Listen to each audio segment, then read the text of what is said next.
Hello my dear children, hope you are doing well.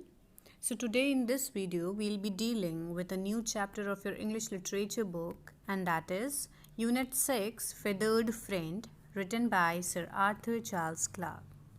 Children, Arthur Charles Clarke established himself as a preeminent science fiction and non-fiction writer during the mid-20s.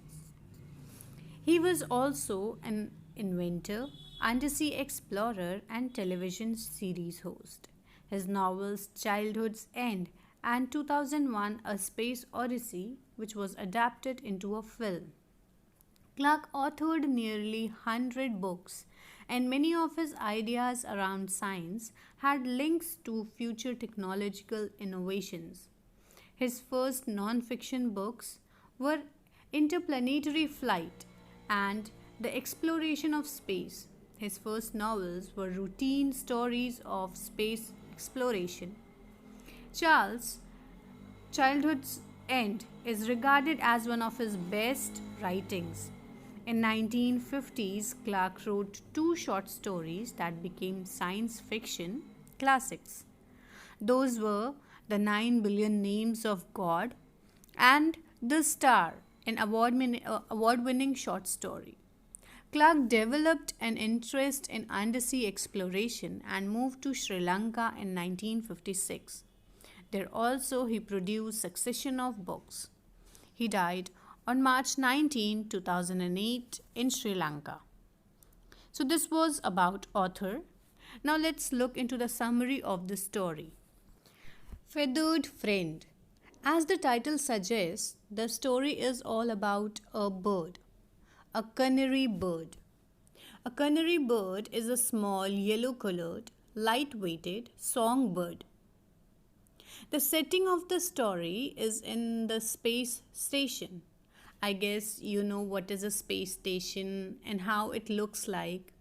Well, this is an image of space station. Space station is also known as orbital station, which is a large artificial satellite or spacecraft designed to orbit the Earth for a long period of time, providing a base as for scientific observations and research in space. So, the setup of the story, as I told you, the setup of the story is in space station, and the story is about a pet canary bird whose name was Claribel, who was taken on the space station by one of the spacers, Sven Olsen. The narrator tells us that in his knowledge, there was no such rule to not allow keeping pets in a space station. And even if such rule existed, narrator was quite sure that Sven would have ignored it. Sven was one of the best construction men. He was very good at doing tricky and specialized work. With the name like that, anyone would picture him as a tall, heavy Nordic person. Nordic means the people who are connected with northern European countries, who are tall, heavy, having blue eyes and fair hair. But actually, he was a thin but strong fellow. The narrator describes his first encounter with Claribel, the pet of Sven, in the space station when he was sitting in his office, in his little office. There, he heard the musical whistle, which he assumed that it had come over the station intercom. Intercom is a two-way communication system with a microphone and a loudspeaker placed at offices, planes, stations, etc. So he assumed that it had come over the station intercom, and he waited for an announcement to follow. But when he focused on the sound, he found that it was not the sound of intercom. Instead, it was a long and complicated pattern of melody that made him curious to look where from the sound came. Narrator describes the bird as a small yellow canary who was hanging in the air motionless with wings folded along her sides. children wings were folded along her sides because there in this space everything floats due to lack of gravity, and so the bird had to make no effort to fly or to float. Narrator says that he admits that Sven's selection for keeping pet was very sensible, as Claribel weighed practically nothing. Her food requirements were very tiny and she was not worried, as most of animals would have been, by the absence of gravity, as she was a bird and had a habit to fly or float in air. Narrator tells that everything was fine with her in the space station, but they had little trouble when VIPs from Earth visited them, as they had to hide little Claribel, who was noisy at times, and so they had to give excuses for the peeps and whistles that came from Claribel's hiding places. Then all of a sudden, they found Claribel sick and unconscious. Everyone was distressed.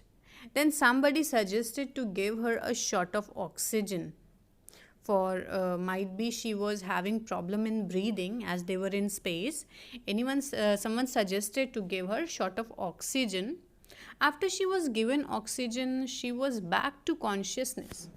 She hopped onto Sven's finger, but again she fell down because of her weakness. Looking at all these, narrators sensed something wrong related to Claribel's sickness.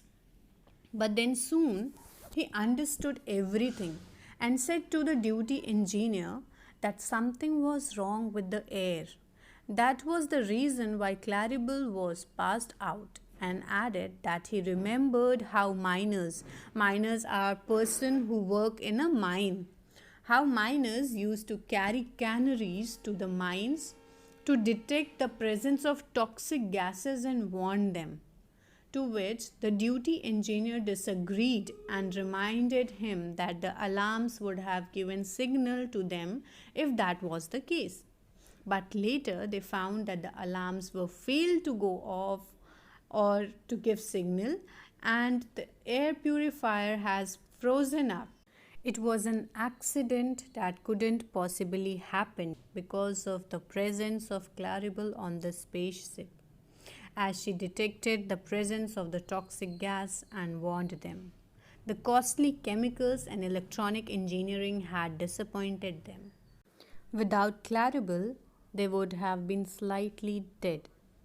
So this is how a little canary bird, Claribel, saved the spacers in the space station. I hope the summary of the chapter is clear to you, and we'll continue with the reading and explanation in the next video. So do the reading of the chapter so that it becomes easy for you to understand.